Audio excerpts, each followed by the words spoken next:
दोस्तों, आज मैं आपसे ऐसे एक हरे, चिकने और दिल के आकार के दिखने वाला पत्ता, उसके बारे में बात करूंगा कि उसके क्या स्वास्थ्य लाभ हैं।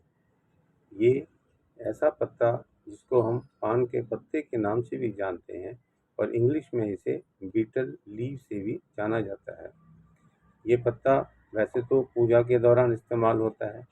इसके अलावा जो सामूहिक से बहुत सारे पर्व हैं, खासकर जैसे शादियां हैं, वहाँ स्वागत के लिए भी इसको सेवन कराया जाता है।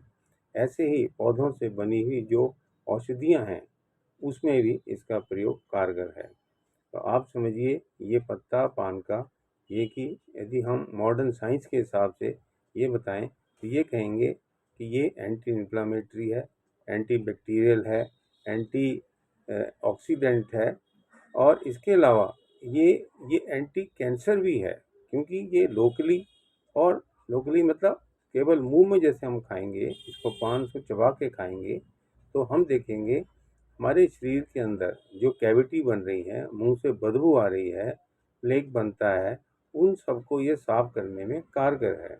ऐसे ही जब ये एंटीऑक्सीडेंट है तो हमारे मुंह के और फूड के पाइप के या पेट के जो एंटीऑक्सीडेंट प्रभाव है, वहाँ के विष को बाहर निकालता है। तो हमें भूख भी अच्छी लगती है, अर्थात पाचन के लिए ये अव्वल औषधि भी है। इसके अलावा आप देखेंगे, जब ये इन दोनों जगह की पीएच को ठीक करता है, अर्थात एल्कलाइन मीडियम को बढ़ाता है और एसिडिटी मीडियम को ये कम करता है, तो स्वाभाविक तौर से ऐसा इसका गुण होने से पाचन क्रिया को ठीक करता है। और ये कहना गलत ना होगा, हमारे जो गुड बैक्टीरिया हैं मुंह में हो, चाहे हमारी खाने की नली में हो या पेट में हो, उसको ये ठीक करता है। इनके होने से हमारा जो पेट है, कब्ज से पीड़ित है या यूं कहें बवासीर है, उसमें भी आप रेगुलर इसको लेंगे तो इसका लाभ होगा। रही बात है कि जो मैंने आपको बात बताई, इसके अलावा आम तौर से इसका इस्तेमाल सौंफ, इलायची, लौंग, कत्था, चूना, इन सब से मिला के और इसके अंदर जो खुशबू डालते हैं, इसका प्रयोग हम आम पान के रूप में करते हैं। और यहाँ मेरा कहना है कि इसको यदि हम स्वास्थ्य लाभ के लिए अकेला ही खाएं तो ज़्यादा अच्छा होगा। यदि हम दिन में एक पान खाएं, बहुत बढ़िया है। यदि हम खाली पेट खाएं तो और भी बढ़िया है।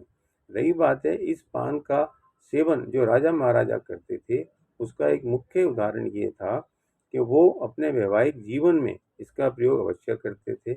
इससे जो पौरुषता है आदमी की बढ़ती थी। तो यदि अभी भी हम इसका प्रयोग उस रूप में करें तो और अच्छा होगा। रही बात है कि ये आप इसका लुगदी सी बना के यदि आप लोकली भी अपने जो प्राइवेट पार्ट्स हैं वहाँ लगाएंगे तो वहाँ का जो सर्कुलेशन है अच्छा होगा। जो आजकल लाइफस्टाइल डिजीज, खासकर डायबिटीज़ के कारण इम्पोर्टेंसी हो रही है या इरेक्टाइल डिसफंक्शन है, वहाँ भी इसका लाभ मिलता है। तो आप समझिए कि इसके अंदर जो कैल्शियम है, इसके अंदर विटामिन सी है, राइबोफ्लेविन है, ये बी कॉम्प्लेक्स हैं, ये ज़रूरी ही इन सब के मिलने से वहाँ के प्रभाव को ये बढ़ाते हैं। हमारे शरीर को लोकली भी इससे लाभ मिलता है और हम अपने पूरे शरीर के अंदर ये देखेंगे इसका लाभ बहुत है।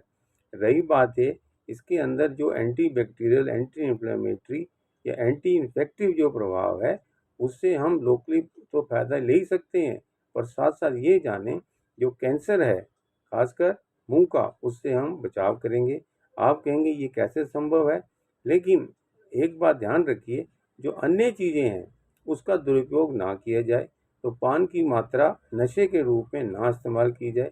इसको आप खाली पत्ते को दवाई के रूप में लेंगे, दिन में एक लेंगे तो ज़्यादा अच्छा होगा। रही बात है जो दूसरी चीज़ें हम मिलाते हैं, उसमें आप लौंग, इलायची, सौंफ ये आप डाल सकते हैं, पर ज़्यादा कत्था का प्रयोग, हालांकि कत्था भी गला को ठीक करने में, जुकाम खांसी में भी लाभकारी होता है, जो कि पान के पत्ते का जो गुण है उसको बढ़ाता है, वो ठीक है। लेकिन ये आप ध्यान रखें, इसकी संख्या यानी कि आप ज़रूरत से ज़्यादा इस पान के पत्ते को इस्तेपान के रूप में ना खाएं, अकेला खाएं या दूसरी जो चीज़ें मैंने आपसे बताई उसका प्रयोग भी मात्रा में कम लें। तो आप समझिए पान का पत्ता जो मैंने आपको बताया। इसके साथ साथ यदि हमारा जो दिल की धड़कन तेज है या अनियमित है, उसको भी ये ठीक करता है। कभी कभी आप देखेंगे इसका प्रयोग खाली पत्ते को आप लेंगे तो आपका जो दिल है बैठा जा रहा है, जिसको अवसाद कहते हैं, डिप्रेशन कहते हैं, घबराहट होती है, वहाँ भी पान का पत्ता, सादा पत्ता, वो आप खाएंगे तो आपको लाभ मिलेगा। तो आप समझिए ये हमारे दिल के लिए भी अच्छा है, जुकाम खांसी के लिए भी अच्छा है, मुंह के जो विभिन्न रोग हैं उसके लिए भी अच्छा है, हमारे पाचन संबंधी जो रोग हैं उसके लिए भी बढ़िया है। और इसका यदि रेगुलर इस्तेमाल करें तो आप इसको एंटी कैंसर भी पा सकते हैं। तो आप इन सब चीज़ों की जानकारी रखते हुए इसका प्रयोग सीमा में करें, अधिक ना करें। अन्य जो चीज़ें हैं जो कि एक प्रकार से धूम्रपान वर्जित हैं, वो सब चीज़ें ना करके इस पान के पत्ते का अकेले में लाभ उठाएं। Thank you.